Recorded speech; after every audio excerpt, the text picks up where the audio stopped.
Most broadcasters and journalists are naturally concerned about being fair in their reporting. They don't want to be seen as biased, that is, in favor of one side of an argument. The solution, they think, is always to present both sides of any argument equally.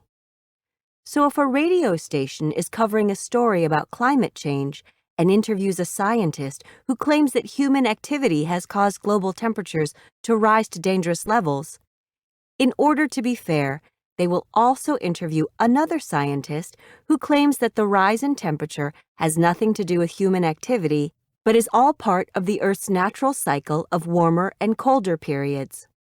But there's a fundamental problem with this kind of so-called fairness because it leads the listener or reader to think that both arguments have equal weight, when in fact, there is an overwhelming amount of scientific evidence suggesting that human activity is responsible for global warming. Back in the 1970s, reporters used to do something similar when reporting the dangers of smoking. All the evidence clearly showed that smoking was harmful and that it caused various medical conditions such as heart disease and lung cancer.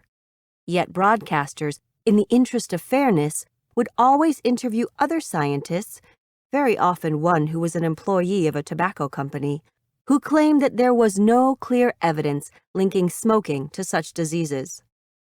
Many people, particularly in the scientific community, think that this kind of journalistic fairness often distorts the truth.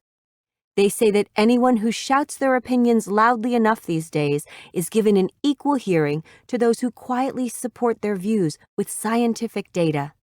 The right way to report any debate, it is claimed, is to give time proportionately based on the amount of real evidence presented.